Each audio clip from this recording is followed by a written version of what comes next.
question from the brother's mic in the center. Hello, doctor. My question pertains to the point you're talking about. My name is Naresh.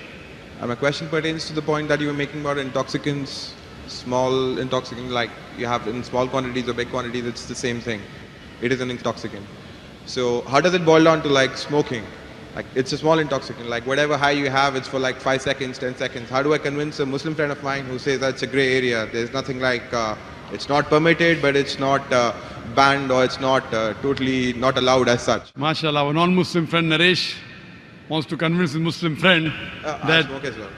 as far as smoking is concerned, he said what intoxicates in large quantity is prohibited in small quantity. That's the hadith of beloved Prophet Muhammad Sallallahu Alaihi Wasallam. Sunan Ibn Majah, volume number 4 in the book of intoxication. Book number 30, hadith number 3392. But this, as far as smoking is concerned, all type of smoking is not intoxicants. But I know ganja, charas is intoxicant, so that falls in the intoxicants. But if it is not intoxicating, previously there was a fatwa amongst the shuyukhs. There's a hadith which says that don't have onions because it smells. So when you go for salah, don't have onions, it has got bad breath. So based on that hadith, people used to say that smoking is makruh because it smells. Because of lack of knowledge of science. Today, we have come to know that tobacco, in any form, smoking, chewing, etc., is the second largest cause of death. The first largest cause of death is alcoholism. Several millions of people die every year.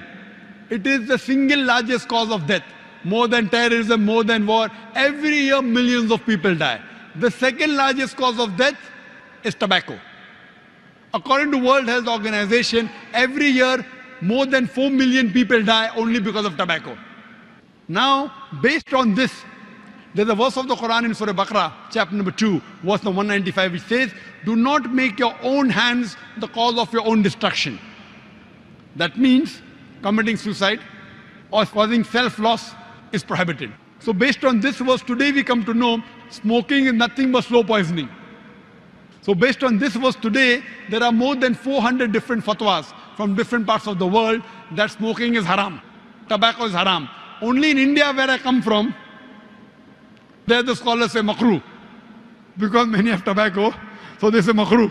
But today, Saudi Arabia, Egypt, many parts of the world, there are more than 400 fatwas saying that smoking and tobacco in any form, nicotine is haram. So Islamically today, smoking is haram based on the verse of the Quran, Surah Baqarah chapter 2 verse number 195, do not make your own hands the cause of your destruction. So tell this to your friend, give the reference of the Quran, inshallah he'll be convinced if he's a good Muslim.